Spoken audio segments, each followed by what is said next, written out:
By the time the sun began dripping over the treetops, we had to run out of the water, energy bars, and motivation to keep us searching. Jake, Jack, and Kate looked at like they never wanted to think about Kittyland again. I personally wanted to keep things with the quest, or without them. But I was thinking about where to look and got ready to go back to my car. Tyler shouted at us. We followed his distant voice until we caught up with him. Deep in the woods, he found a lonely utility shed. It was as if it was more than chipped blue paint, cinder block, and aluminum roof of color of the door. At its side, practically buried under the pine needles, was a sturdy concrete foundation with 4 holes drilled into its top, where some things had to be done anchored to the ground. The small structure had been obscured by the trees and impossible to see the road or construction site. After some quick visual measurements, I could tell that this was lined up to be the center of the dirt square, the same spot on my Kittyland sketch that I couldn't map out. With Jack and Kate's interest rekindled, we began working together to pry the door open and stepped inside. The windowless interior was not much bigger than a walk-in closet, but without the walking space, rusted barrels, rotting wooden crates, and boxes of old light bulbs and tools covered nearly every inch from the dirt covered to the floor into moldy ceiling, faded while the stencil was as legitimable within a few of the containers, but there were only serial numbers of some kind, and they wouldn't give us a clue. There was a single light fixture that burnt out a long time ago, but there was still something else that quietly powered in the shed. Every few seconds, a faint chirp-like beep came from the back, and it was some kind of place buried underneath the forgotten equipment. Kate had never heard a sound quite like that before, but figured that it was most likely a simple radio transponder, information that could still be broadcasting into a shady corporation or government agency. Knowing that the inexplainable force that had driven us 4 Florida kids to come all the way out into this strange shed in the forest, we worked it to clear it out and find the source of it, the beeping. If we couldn't take it out or open the device, we would at least get tons of pictures to do whatever it did to look for it. Just what it was. It was who was connected to it. At this point, we must have felt vindicated, assured that we were all insane and that the misfortune had to be on something exclusive, secretive, and potentially life-changing. Kate tossed out the empty barrel that had been stacked in the corner, and then there was a dented, ugly 1960s era cabinet that looked like a fuse box, and it had 4 steady green lights, with one blinking amber that lit up. The box let out a digitalized chirp that it had been doing this for tirelessly decades, if not longer. The padlock was badly damaged to a brown with rust, and during the waiting briefly to take a few pictures and ask Kate if she thought it was safe to force open. I took one of the old nearby hammers and bashed it. The padlock broke off underneath the puff of the iron dust, and the compartment door creaked open. We all squeezed in to get closer together for a good look. Inside was a bizarre set of analog dials, switches, and glowing dots of light captators, and the thing that stood out the most was a small green pulsar computer monitor. It's measured only about 5 inches, but it was built all the way to the cement wall behind it, and it had no apparent inputs. Whatever the kind of information it once kept was gone, but it was the computer that it hooked up, and still somehow was operating. A single blinking light text cursor even awaited for command. I felt like we had been more than enough, and my gut was telling me that it was time to leave, that we shouldn't have come here in the first place. The other 3 were astonished by what we had just found, but I knew that whatever it was hadn't been truly what we were looking for once sat in the foundation outside, and that was this radio beacon that was only a fragment of what went on here. As my need to simply go home grew, I went outside, searched for a cable, or some sort of clue of how this shed was powered.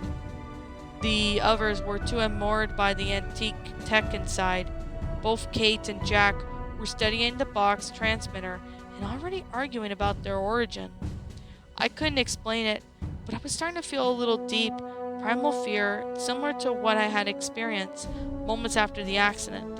It was as if the device was still broadcasting a signal that made my every memories feel vulnerable. I became afraid and I suddenly lose them, or would have them tempered with again. I was then desperate to end the obsession that had grown steadily over a decade. I never found the power source to the shed, so I did the only thing that made sense. I took one of the empty metal barriers that we tossed out and charged at it like a madman. I smashed the transmitter first, and with every ounce of strength, ran the barrel into the compartment. The tiny monitor glasses shattered, sparks flew, and the captator caught on fire. I expected Kate and Jack to flip around and shout at me and demand I explain what I had done just as such a thing. But they simply just stared at me at the equipment, even though it was broken, ignoring me entirely. Only Tyler looked at me with just a strange of surprise, and then I felt my head exploding. The worst pain I had ever felt ripped through my skull. I ran to the shed and blacked out into the construction site, and all I could think about was the aspirin in my car, as if I could do anything to squeal such a headache. I stopped moving as soon as I left the trees and saw something. There was a rip in the spaces, moving like a flag on a windy day. Although the area, I could see the fragments of what it looked like another world, another time. A part of me knew by instinct that it was all in my head, but I couldn't convince myself that it wasn't real. The terror grew quickly. Beyond was the same forest, but the different patterns of trees, of different sizes. The world separated itself from mine now, and by the way of its colors, they weren't that rich. They had lost so much of their saturation. As the dimension grew and spread across the ground, a fenced parking lot appeared, and then an entire building, as if a two-story facility, with tinted windows and no lettering. The few cars in the lot, all black sedans, were made no later than the early 1990s. The building had a large satellite dish on its roof. I felt lightheaded, close to passing out. I quickly spun around and caught every brief of glimpse of the shed. I was still surrounded by trees, but there was a pathway leading onto it, and nearby on the cement foundation was a metal radio tower that just barely stood taller than the forest tree line. As my hearing dissolved into a loud buzzing, I lost consciousness and hit the ground, although I had seen the parking lot absolve underneath me. I remember landing in the dirt shortly after blacking out entirely into a dreamless sleep. I awoke in the hospital in Ocala, about 25 miles away. It was just like waking up on any other day. Without pain, a nurse came in and told me that I had been out for 2 days. My sister arrived first, and we didn't talk about the Kiddie land at all, although she wondered how I ended up so far away, in such a lonely place. As we spoke over the course of an hour, I began to feel that something was off. It was like I had lost time, and that some sort of part of me was missing. Then Tyler came in, still dressed in his gray hoodie, and told me what happened. I picked up that I remembered the experience entirely differently than I had. I asked him where Kate and Jack had gone on to, and if they were okay. My sister asked him on who Kate and Jack were and looked at Tyler. He only shrugged, and I told him he had been following Kate online and denied it. I asked about the shed, and he told me he found nothing there but a patch of dirt. Shortly after arriving, I stared into space for around 5 minutes before collapsing. I was unresponsive, and he managed to get me there. My heart raced. I had no idea what had just happened to me, or what was real. If anything, memory betrayed me. How many years had... and I asked him about Kittyland, and he looked at me oddly and reminded me of the whole reason that we drove all the way out there was to find it. My sister, who told me that I had been talking about it for a while now. Eventually, Tyler believed my amnesia excuse when I summarized a reality that had been lost to me. He told me that we got in touch after he saw the first version of the park sketch that I posted on my Tumblr blog. I wanted to respond while I had one, but it was neglected. I never posted anything.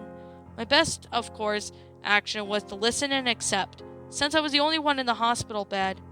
Not long after I made better truer second sketch, we met and set out.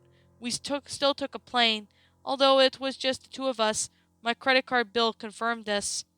Over time, I came to terms that I had somehow screwed up my memory after going to that site, which had me affectedly in a way that it hadn't been for Tyler, but I wasn't convinced that he was free of tampering with it either. If he couldn't recall the shed, I didn't know what actually happened, and I don't think I ever will. I think that my memories were still altered again, and at the moment I attacked the machine, everything that happened before the existence concerning Kiddie Land was a skewed version of the truth.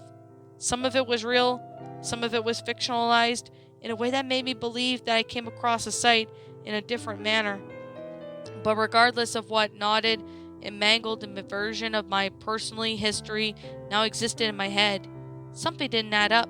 About Jack and a greater extent of Kate, I only got involved with everything after seeing one picture of hers. Before I left the hospital, I used my phone to find her blog, and it was still there, along with an image of a park in Arkansas.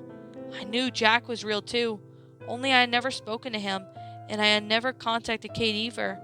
I then showed Tyler her page. He looked a little dumbfounded at first that I had been worrying about safety of someone not even involved with our story. He then asked me on why I never got in touch with her.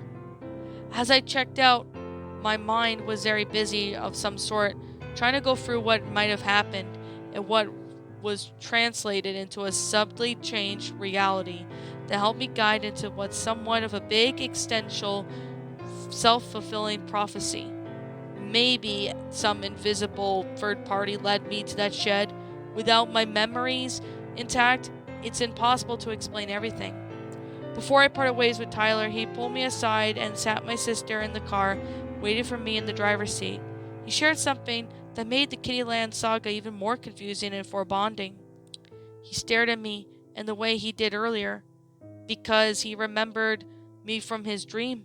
As everything burned, I stood in the center of the park smiling, but I wasn't my 6-year-old self. I was an adult just as I was now. He had grown up wondering about the identity of that man, and seeing me in person brought me up more questions. I didn't even know what to say at first. I was overloaded by then. At the end, I only asked him if he thought I destroyed the theme park. No, he told me he always had the impression that I had created it, and yet I was good to see it burn to the ground. After listening to my description earlier, things had never happened. He now had a distrust of his own past and told me not to dwell on this too much. Sure enough, I couldn't help it. I returned to the construction site 3 days after going home on my own. There was no shed or tower base, but the ground where I had been was torn up. I could only deduce that something had been recently removed. Things went back to normal after that. I worked, slept, ate, and I browsed on the web. I had never had any more vivid recollections of the park, designed to come to me with children who needed a good childhood memory. I could only ever recall very slowly fading images that would come back to me at 16. A few years ago, I pulled out an old family photo album once again and looked through them. I did a double take on the image, flipping through the page after realizing that I've seen something strange in the background. I have been 5 in that shot. I was on the carpet in my pajamas and smiling. The flash had been used so while I was lit up, everything else was the most part of the darkness. But the plastic Lego blocks behind me reflected enough for the light to show up, at least partially. Sometime later, before that weekend trip, I had made my front gate out of a different color blocks, with the room and the rest of an amusement park on the green construction plate behind it, scribbled messily on marker and paper taped to the sign where the words Kittyland. After several weeks of wandering and worrying about all what meant, I thought about the friends I had once made. Maybe this is reality. Maybe they weren't even tired of the mystery yet. Others look in the sketches and my unexplainable Lego photo. I didn't have any pictures to share, since I never really took any. But I did the most unbelievable story in my life that could give me a better place to start in the last time. I checked to see if last of Kate's photo, though in the blog, was still active, and then sent her a map of the quaint Florida amusement park. I decided it was finally time for me to contribute. And one last thing, I have taken some screenshots and even sent a Google Maps image of what the parking lot is like now.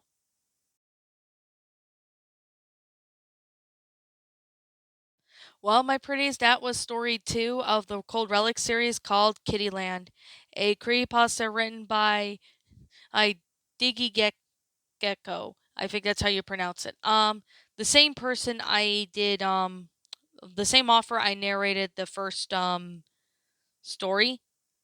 So, my final thoughts on this story. I honestly really thought it was a good sequel regarding to that because it was honestly a pretty good story. I personally really enjoyed it. So, anyways, with that being said, I personally really thought it was nice. It's a good story. I personally really enjoyed it. So, anyways, with that being said and that being the case, I personally really liked this story. I thought it was really neat and well made, and I personally really liked this. So, I can definitely say right now that this is a really interesting concept, involving, this abandoned theme park that some people, people think, that it's, existed, but it's not. So, there's definitely that. I mean, it's still a really interesting story, and I gotta say, I personally really thought it was enjoyable. So, anyways, with that being the case, with that being said, I personally really liked this story. I thought it was nice. It was well made in detail.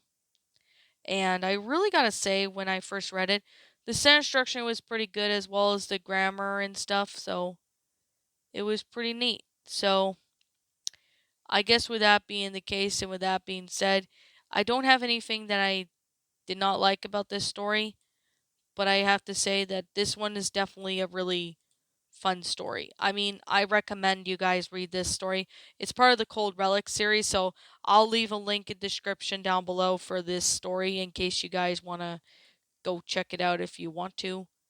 You are more than welcome to go check it out if you want to. It's a pretty good story. So, anyways, with that being said and that being the case, I personally liked it. I thought it was neat and well made.